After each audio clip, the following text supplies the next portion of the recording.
indeed a very beautiful Tuesday here in Lagos State, Nigeria, the 15th day in the month of February 2022, and I'm delighted to welcome you to Newspaper Review on High Impact Television. I have my wonderful and beautiful colleague here with me in the studio. Hi, Sarah. Hi, Esther. I love your smile. You look so bright. Thank you so much. Your dress is lovely. Thank you. Well, still in the Valentine's season, she was going to wish me happy Valentine's Day. Well, it's not too late. Well, is it? It's not. I don't think I saw you yesterday, No, did I? So it's still safe to say Happy Valentine's Day. I trust you had a restful day. I did.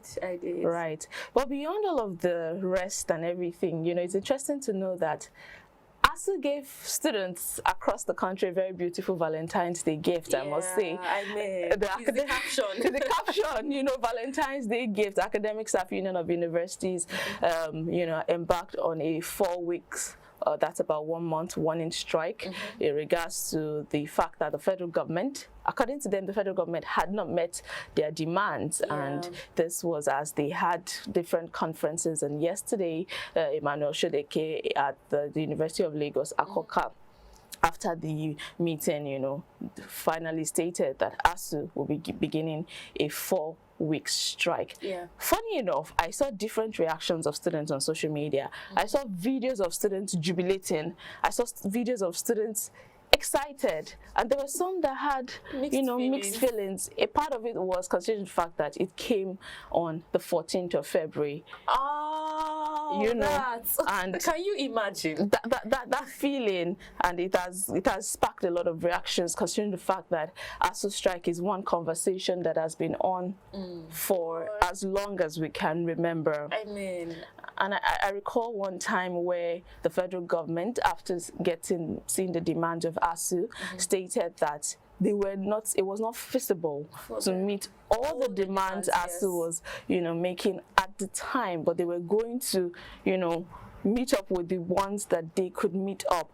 However, this is not enough for the body, as they have embarked on a 1 month strike. And the scary thing about this thing is, who knows, it might go beyond 1 month. That's the fear, really, because the names of these strikes, indefinite, warning, and all of those kind of, it doesn't make any difference. Not too long ago. Why I said it doesn't make any difference, because students are going to be at home. The fact that they are going to be at home is enough risk already, because 1 month of idle hands, 1 month of doing nothing, except those that have projects, running their IT, those that have things that are still keeping them going. But if you're in an environment where it's just students waking up and sleeping, I think they should find a way to keep them active. It's a double thing. So it has its own, it will have some benefits to some people, just as it will have disadvantages. Like you said, some would take this as a time to learn entrepreneurship skills. Some will use this to develop themselves, build themselves, while some might also see this as an avenue to engage in, you know, fraudulent activities. We know that some of the students make extra money on campus by doing businesses for their fellow students and all of that. So now that they have to sit at home, they have to get another means of making income. That's a very valid point you made there. So it's a double thing. But away from that, we'll still talk about that, you know, when we go deep into the review. Still in the educational sector, I think sometime in September 2021, we got information how FUTO had appointed Isa Pantami, Minister of Communications and Digital Economy, as a professor. And this decision, this declaration, was met with a lot of backlash at the time.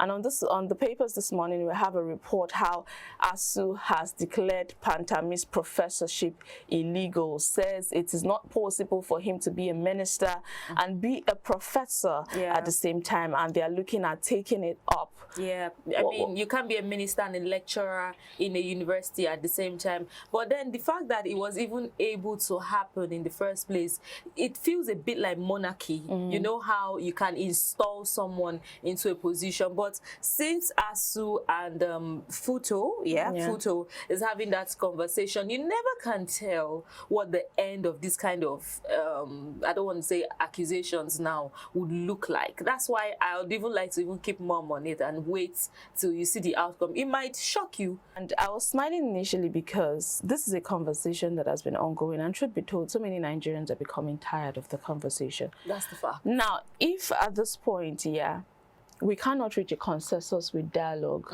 We've seen them protest. We've seen students protest in time past. And we see that after a while, they have the federal government has a meeting with the body, even beyond ASUU, talking about health sector, talking about the NLC and all of that.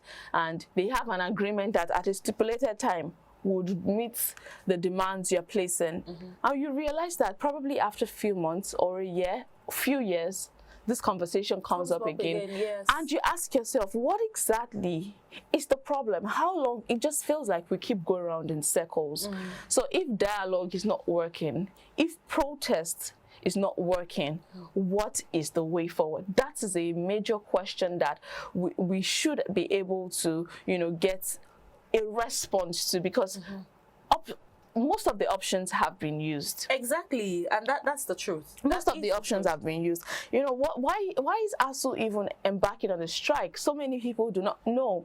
What are their demands? One of it is the payment of their arrears. So many lecturers, have said salaries for several months, years have not been paid, and they will not continue to be in the system if they don't get those salaries paid. That was also in the health sector. We know when the NARD embarked on strike for the fact that they were being owed salaries as well as COVID-19 hazard allowances at the time. Another reason why ASUU has decided to go on a strike is revitalization of the educational sector, which is very important. We cannot underestimate that aspect. There is a need for us to do more, to do better in our, but the honest truth is, a strike is not helping us do more. A strike is not one of the things that can help us do better. But ASUU might not see it that way. They might just feel that I feel like the method of communication needs to be different. Because if you keep doing the same thing over and over again and still getting the same results, it looks like, is it the way they are saying? Sometimes it just feels like, you know what, let's just go on a strike. Let's just embark on a strike. And federal government, after a while, like it's predictable. We know that after such and such period, we'll just have a meeting and then we'll talk about. But how long do we want to do this? I know there's a particular amount of money that is earmarked in the budget for the educational sector, which has there have been calls for it to be reviewed, considering the fact that it is not enough to boost the educational sector in the country. But in all honesty, revitalization, if it comes to that, it is very important for us as a country to actually work on that. We'll recall also that the ASUU have been pushing for, their own payment platform as opposed to the IPPIS, Integrated Personnel Payroll Information System. And that has been on for about over 2 years now. And a consensus has not been reached. The funny thing is, even bodies that are under ASUU, SANU, NASU, and other bodies are not even agreeing with that platform. They want their own payment platform. Everybody wants so it feels like payment platform. There's even a division in ASUU itself. Okay, so the money that have not been received is a problem. How they should be paid is another problem. The percentage is also a problem because some time ago I saw in the news how I think ASUU was saying they were going to get about 75% of the payment and disburse about 25% to the other, and they were not buying that idea. So even internally, the division there's discourse. There's a problem already. Talking about coming to the federal government. So I think it's like you said, there should be a synergy. I think there should be a change in the pattern of communication. There should be a critical review of how they can move on from here. If you cannot meet all of the demands now, make conscious, I'm just saying, right? Make conscious efforts to be intentional. Okay, we can do this at this time. We can do that at this time. We can do you get to give them a sense of okay, I see that you're listening, yes, and you're making intentional efforts. I think that would also help. And I think that also maybe when they make smart goals concerning how they should meet these demands, so that we're not just saying we will give you such and such amount and the amount is not even available, you know. But let's move to the next story now. ASUU declares Pantami's professorship illegal to sanction Futo, VC and others. A brief read here says the Academic Staff Union of Universities has faulted the promotion of Minister of Communications and Digital Economy, Dr. Isa Ali Pantami, as a professor. The union, after its National Executive Council meeting, declared the promotion as illegal. This was declared at a press conference addressed by the president of ASUU, Professor Emmanuel Oshodeke, on Monday. He said, "You cannot be a minister and a lecturer in a university. It is an encouragement of illegality, and Pantami has to quit as a minister and be tried for doing double jobs within the same federal system. He is not qualified. Pantami should not be treated as a professor." That's coming from the president of ASUU. Yes. Yeah, I already gave my 2 cents on that. So let's move away from that story. Still in the educational sector, WAEC holds May-June, extends registration to the 25th of February. Now the story reads in brief that the West African Examination Council has said there is plan to ensure the 2022 West African Senior School Certificate examination holds in May or June. It also revealed that registration deadline for the examination had been extended to the 25th of February 2022.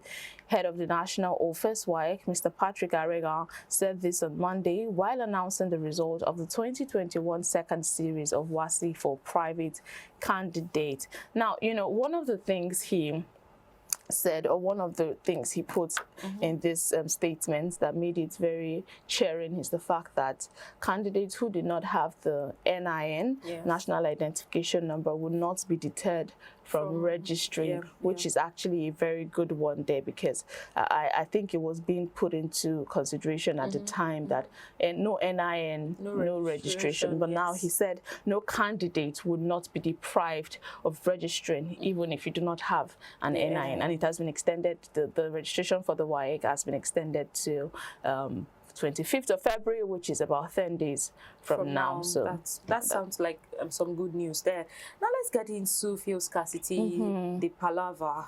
Fuel scarcity, armed policemen deployed to control queues and commuters stranded. So for this particular story, I can see that there's a lot of sides to it. And yes, was it on Monday? Now on Sunday, I noticed on my way to work that there was a black market supply close to fuel stations. So people are moving slowly to buy petrol from petrol stations, but black markets guys are already on standby to supply.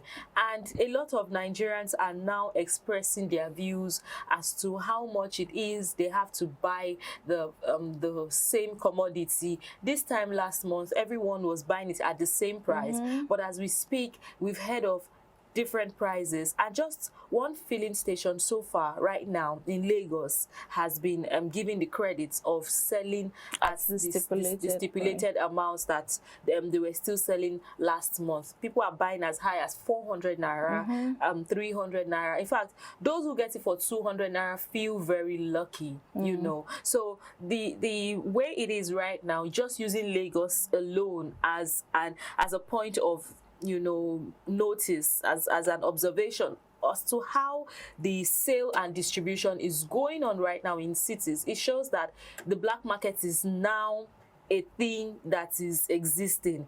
Sometimes I feel like, where were these people when there was no scarcity? Did they pray for scarcity?